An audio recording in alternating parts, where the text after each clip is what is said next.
On the agenda tonight, we're going back to take a look at Hal Ketchum, and he's going to be performing Past the Point of Rescue.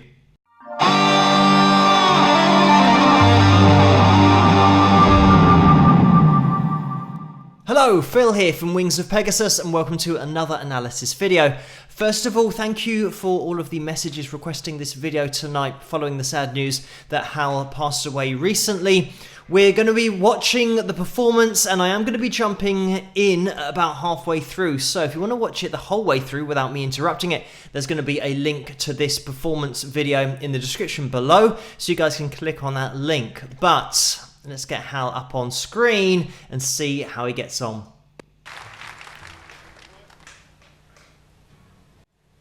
One, two.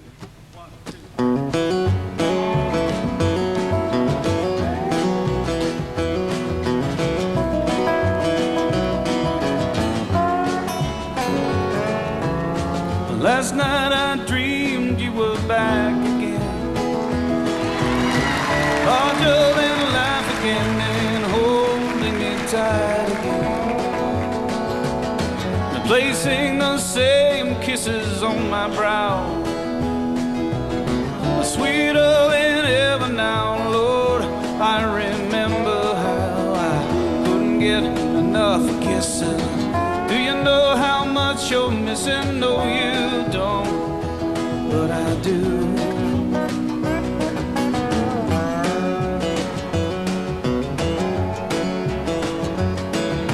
A day is like a slow train trickle by. Even the words that I write refuse to fly. All I can hear is your song haunting me. I can't get the melody out of my head, you see. Distractions I've been using. Do you know how much you're losing? No, you don't, but I do. But I do.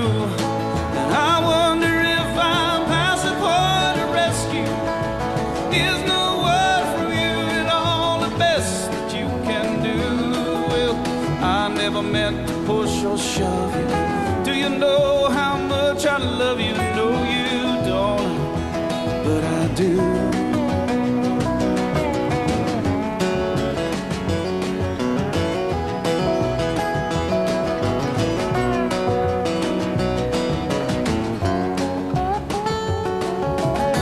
I swore I'd never fall like this again. Fools like me never win. I came to my knees again. I can't close the door on the likelihood that things might be just as good. I always believed they would. Gotta let your love invite me.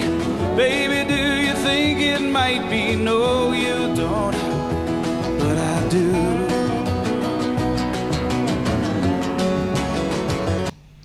I'm just going to jump in here. This is such a difficult performance to jump into because of the level of technical ability across the whole band, but also Hal's voice. He has one of those voices that is rare, especially in country music, because of the fact that he has such a broad range, and he's got that kind of voice that is so easy to listen to because he's got so much expression in there. When he's lower down in his range, he can add a little bit more air into the sound, still have a hint of rasp in there, and then he ascends. And in this performance, by the way, he goes all the way up to an A4. We're talking about the male tenor range here. That's only a tone and a half off the male high C, the holy grail in classical singing.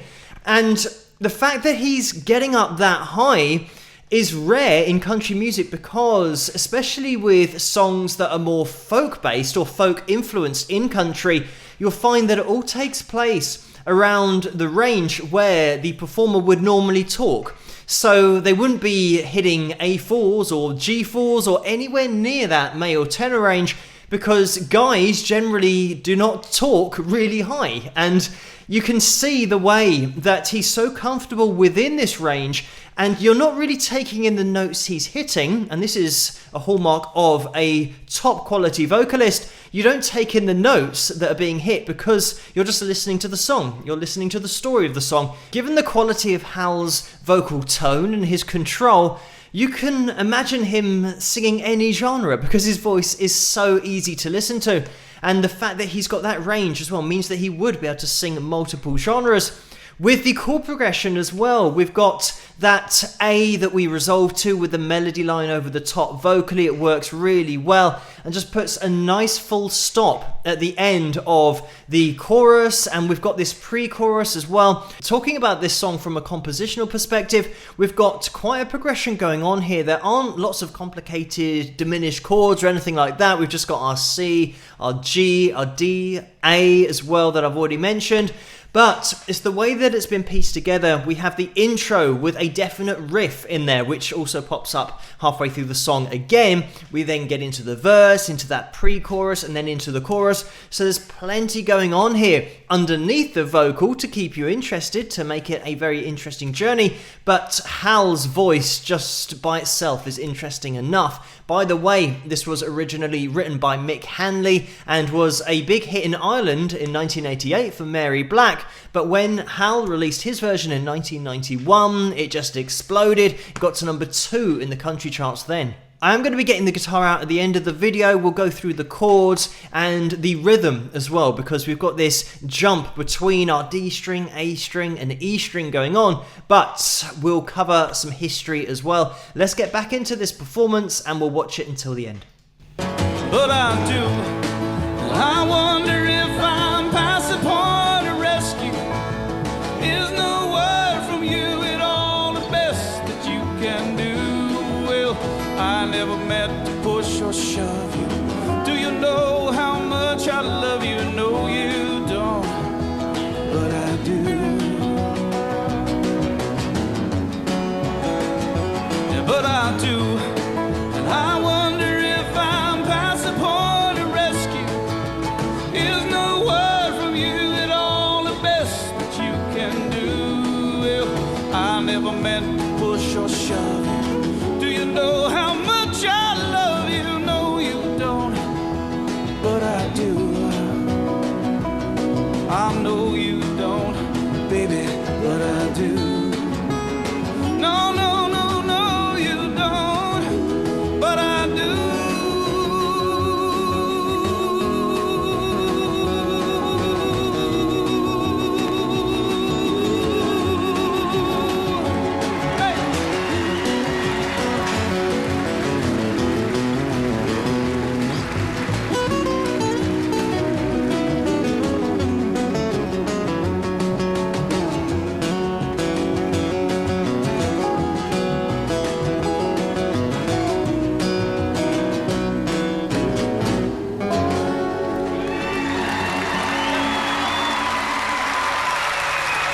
Thank you, Hal.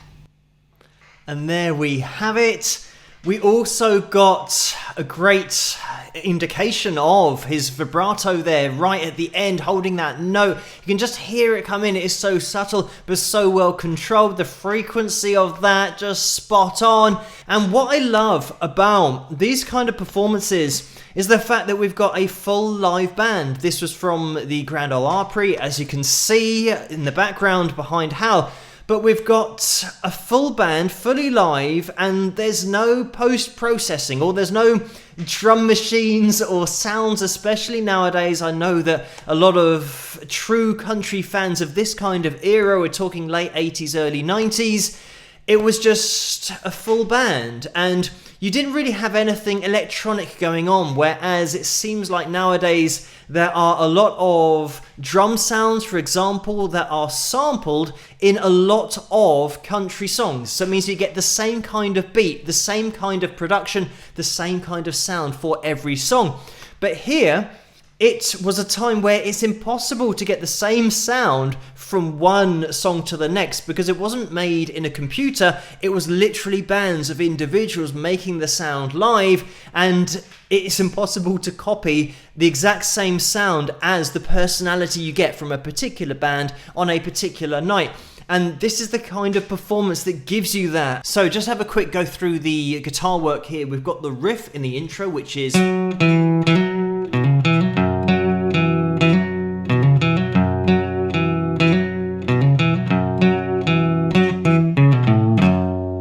along those kind of lines. It's really simple, straightforward, but melodic and interesting, and it's such a cool little riff as well. We've got this little pinch on your 3rd fret if you're playing a G. I am capoed on the 2nd fret, and again, I'm going to be referring to the shapes as a G, even though with a capo that makes it an A, but don't worry too much about that. I'll just be calling out the shapes. But that little pinch on the just gives it that little bluesy country sound to it. And as I said, a really cool riff, even though it's straightforward. And more often than not, the most straightforward riffs are the most melodic and ones that just stick in your head. And this is a great example of one of those.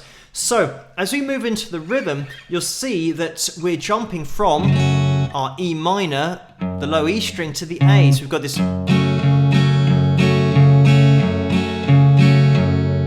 In order to give that emphasis and the plodding along of the bass that's going on, and you don't necessarily hear a lot of it on the guitar, it's more something that you'll hear on the bass of the original record, which, by the way, is actually capoed on the 1st fret. So it means that this live performance is a semitone higher, and everything that Hal is singing is a semitone higher than it was on the record. As we go through the chords, we start on the E minor, we go over to a D, go to C, G, D, back to an E minor.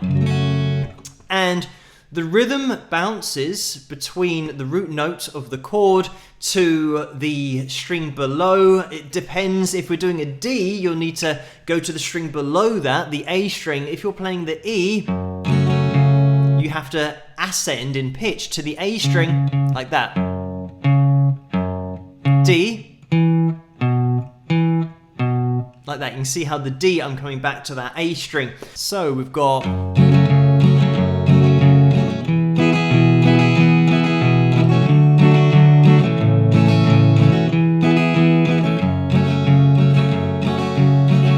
along those kind of lines. And you would have noticed there how when I got to the C, I now stayed on the root note of the chord and didn't alternate, for example, going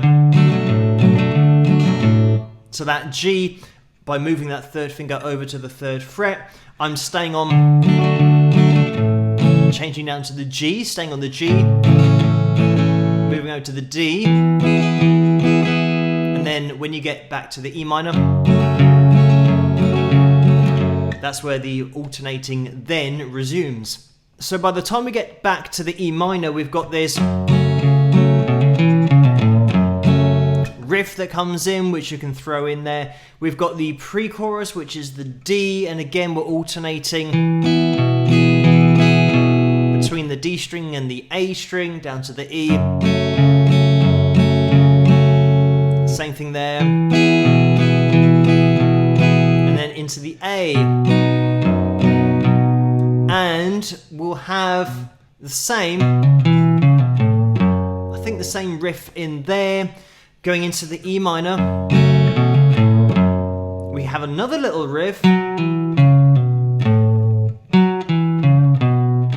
which then leads us into the G, and this is where we start on the chorus. So chorus-wise, we have the G, C, G, C, G, E minor, D, into E minor, D, A. And then there'll be some kind of little run in there leading us into the E minor again. And this is where we have the little riff that will come in for that little section, then we get back into a verse. I do want to cover a little bit of Hal's history and career in this video as well. At the age of 15, he was playing drums in a rhythm and blues trio, and in 1981 is when he moved to Austin, Texas, and he started to experiment with songwriting and singing, and by 1985, He was playing in small venues in Texas, and in 1986 he recorded 11 of his own songs, and that turned into the 1988 album Threadbare Alibis. It was in 1991 that he signed with Curb Records, and that's when things really did take off, because he released Past the Point of Rescue. The album and the title track, as I mentioned earlier, got to number 2 in the charts. Also, Small Town Saturday Night, that got to number 2 in the country charts as well. I Know Where Love Lives, that got to number 13 in the charts. So it had a lot of hits, that particular album. Following this success, in 1992, the next year, he released another album, and that was called Sure Love, and that was another massively popular album. The title track got to number 3 in the charts. Also, Hearts Are Gonna Roll got to number 2 in the charts. And 3 of the 4 singles released from that album made it into the top 10 of the country charts. So, a lot of hits on that album as well. In 1994, he released Every Little Word, and in 1998 is when he released I Saw the Light. It was around this time that he was diagnosed with acute transverse myelitis, which is a problem with the spinal column and how it lines up, in that it doesn't line up properly, and it meant that he lost control of the left-hand side of his body, and he had to relearn how to walk but also play the guitar. But he did continue, and in 1999 is when he released Awaiting Redemption. Hal continued to record and release albums throughout the 2000s, and he did some acting and was a master carpenter. He was an artist as well, but he used to make toys. He had such a wide skill set, playing the guitar, singing at the same time. In the performance that we've just watched, he was a multi-instrumentalist as well. In 2019, it was announced that he was unable to perform anymore due to the early onset of senile dementia, and sadly, just a couple of weeks ago, November 23rd of 2020, he died at the age of 67. But it's great to have a look back at Hal in full flow here.